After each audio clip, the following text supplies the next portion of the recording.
महाकुंभ का समापन हो चुका है, लेकिन 29 जनवरी की वो तारीख अभी भी लोगों के जहन में ताज़ा है, जब स्नान के दौरान हुए हादसे में 30 लोगों की जान चली गई थी।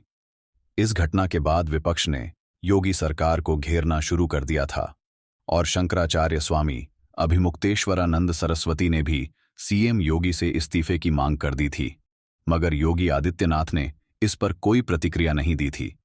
अब जब महाकुंभ खत्म हो गया है, तो सीएम योगी ने अपनी चुप्पी तोड़ी और साधु संतों का आभार जताते हुए सभी शंकराचार्यों का जिक्र किया। हालांकि ज्योतिष पीठ के शंकराचार्य स्वामी अभिमुक्तेश्वरानंद सरस्वती का नाम लेने से परहेज किया और उन्हें पूज्य स्वामी जी कहकर संबोधित किया। महाकुंभ के दौरान 6 बड़े स्नान हुए, जिनमें 3 अमृत स्नान थे: मकर संक्रांति, मौनी अमावस्या और वसंत पंचमी। वहीं पौष पूर्णिमा, माघ पूर्णिमा और महाशिवरात्रि के महास्नान में अखाड़ों की उपस्थिति नहीं थी, लेकिन अन्य साधु संत इसमें शामिल हुए। इस बार महाकुंभ में पहली बार पूर्वोत्तर के बौद्ध धर्मगुरु और भिक्षु भी शामिल हुए, जिससे इस आयोजन का स्वरूप और बड़ा हो गया। महाकुंभ में सुरक्षा और व्यवस्थाओं की जमकर तारीफ हुई, लेकिन 29 जनवरी की घटना ने सबको झकझोर दिया था।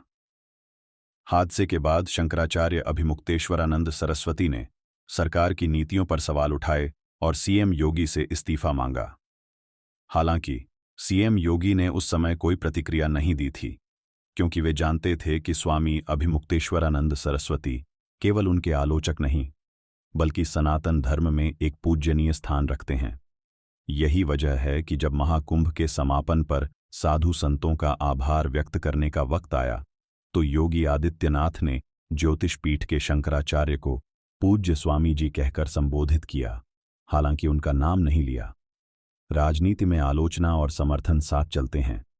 स्वामी अभिमुक्तेश्वरानंद सरस्वती भले ही मोदी और योगी सरकार की नीतियों की आलोचना करते हों, लेकिन व्यक्तिगत रूप से उनका सम्मान भी करते हैं। इसका उदाहरण तब देखने को मिला जब मुकेश अंबानी के बेटे अनंत अंबानी की शादी में उन्होंने पीएम मोदी को आशीर्वाद स्वरूप अपनी माला भेंट की थी। महाकुंभ के दौरान भी उन्होंने व्यवस्थाओं को लेकर सरकार की आलोचना की, लेकिन यह भी सच है कि वे कई मौकों पर मोदी और योगी सरकार की तारीफ भी कर चुके हैं। आलोचना से बचा नहीं जा सकता, और शायद यही लोकतंत्र की खूबसूरती भी है। कबीरदास ने भी कहा था, निंदक नियरे राखें आंगन कुटी छवाए, बिन पानी साबुन बिना निर्मल करे सुभाए।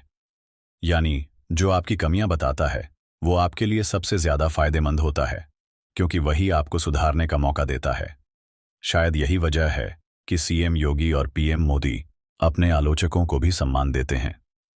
महाकुंभ की व्यवस्थाओं की बात करें तो इस बार की तैयारियों को लेकर शारदा पीठ के जगतगुरु शंकराचार्य विधुशेखर भारती जी महाराज ने भी सीएम योगी और पीएम मोदी की तारीफ की।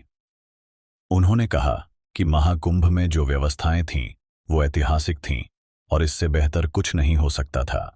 उन्होंने यह भी कहा कि देश और धर्म हमारी 2 आंखों की तरह हैं और पीएम मोदी और सीएम योगी दोनों ने इसे बराबर महत्व दिया है।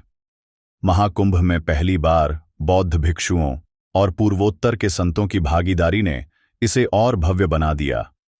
लाखों श्रद्धालु संगम में स्नान करने आए और अधिकतर लोगों ने व्यवस्थाओं की तारीफ की।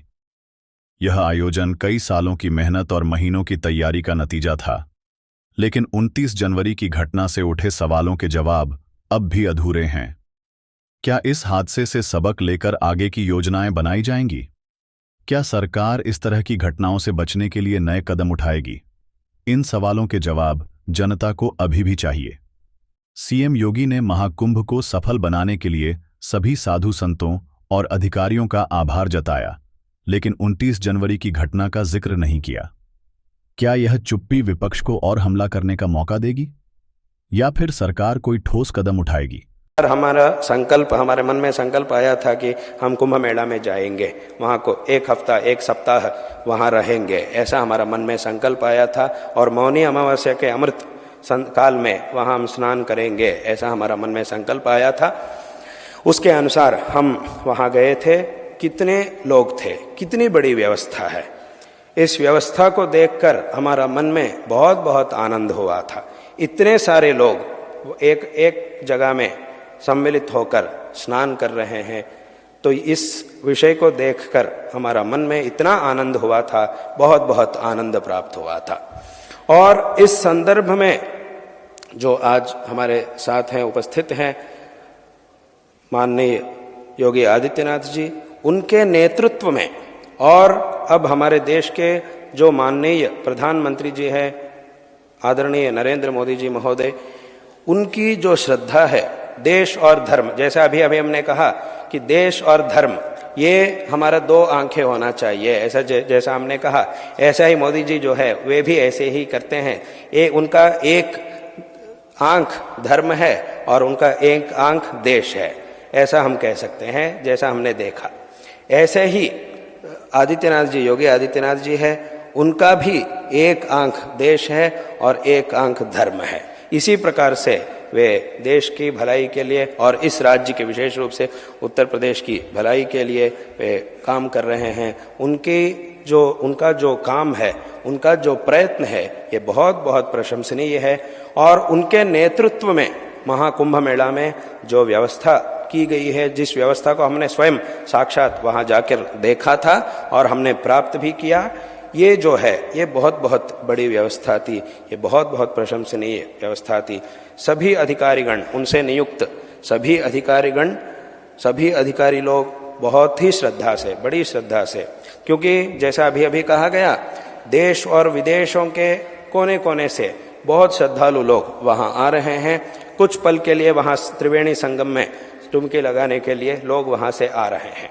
ऐसे लोगों के लिए एक अच्छी व्यवस्था होनी चाहिए, जिसका प्रारंभ कई महीनों के पहले से ही, कई सालों के पहले से ही जिसकी व्यवस्था का प्रारंभ हुआ है, उसके अनुसार अच्छी व्यवस्था वहाँ की गई है।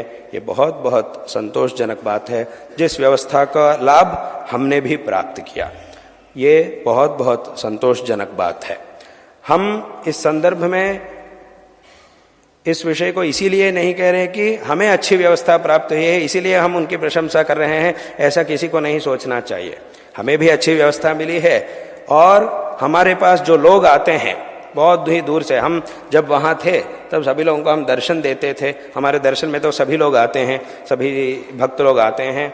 जब भक्त लोग आते हैं, हमने उनसे भी पूछा था कि कैसी व्यवस्था है, तेरा आगमन कैसा हुआ, आपका आगमन कैसा हुआ और उसमें स्नान कैसा हुआ, इसके बारे में हम जब पूछ रहे थे तब सभी लोग कह रहे थे कि बहुत अच्छी व्यवस्था हुई है, हम सब यहाँ आए हैं, स्नान किया, यहाँ की व्यवस्था के अनुसार हमने स्नान किया, इससे हमें बहुत बहुत आनंद आया है, ऐसा सभी लोगों ने हमारे पास कहा। देश और दुनिया की तमाम ताज़ा खबरों के लिए बने रहे AI न्यूज़ इंडिया के साथ।